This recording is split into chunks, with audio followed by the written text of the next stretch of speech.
আমি জনাব তারেক রহমানকে একটা ছোট্ট পরামর্শ দিয়েই বক্তব্য শেষ করব, 1 মিনিট।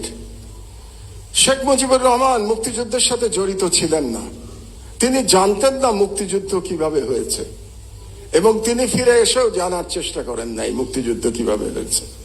তাকে আওয়ামী লীগের লোকজন যা বলেছে এবং ভারতীয় পক্ষ যা বলেছে সেটাকেই তিনি ধরে নিয়েছিলেন, এটাই মুক্তিযুদ্ধের ইতিহাস ছিল, এই জন্যই তিনি ব্যর্থ হয়েছিলেন।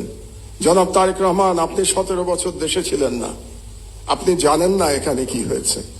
আপনার বিশিষ্ট লোকজন আপনাকে যা বলেছে এটাই আপনি শুনেছেন, এবং এখন যারা মিডিয়ার নতুন বন্ধুরা আপনাকে যেটা বলছে সেটাই আপনি শুনছেন, এবং সেটাই আপনি মনে করছেন এটাই বাংলাদেশের 17 বছরের ইতিহাস। বাংলাদেশের 17 বছরের ইতিহাস এটা না।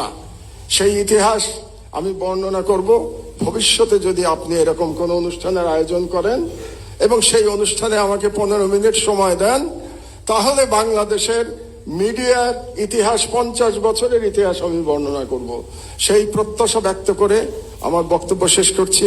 আপনারা শুনলেন, আমাকে দাওয়াত দিয়েছেন এখানে, এই জন্য ধন্যবাদ জানিয়ে আমার বক্তব্য শেষ করছি। আল্লাহ হাফেজ। বাংলাদেশ জিন্দাবাদ।